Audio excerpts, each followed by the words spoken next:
Kryeministri Edi Rama prezantoi mënyrën si inteligjenca artificiale po përfshihet në sistemin e administratës shtetërore, konkretisht në Ministrinë e Drejtësisë në aktivitetin Fuqëzimi i Inteligjencës Artificiale në shërbimet publike digjitale në Shqipëri, ku ai mori pjesë. Rama tha se inteligjenca artificiale në Ministrinë e Drejtësisë është si një detektor që shohë nën tokën për të hyrë në shtresat e legjislacionit dhe për të pastruar mbivendosjet ligjore. Ka ligje që japin të drejta që një ligj tjetër i mohon, u shpreh ai.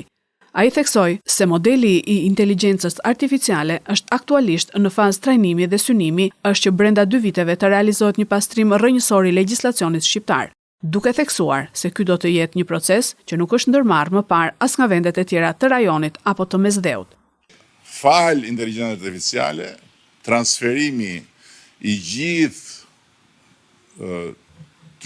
trupit ligjor të Bashkimit Evropian, aki komunitar, që është mbi 3 milion faqe, kryhet me një shpejtësi maramundse.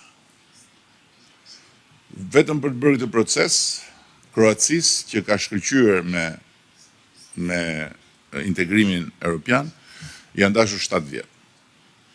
Ne do ta mbyllim të gjithë procesin brenda afatit që kemi dakordsuar me Komisionin Evropian 2027.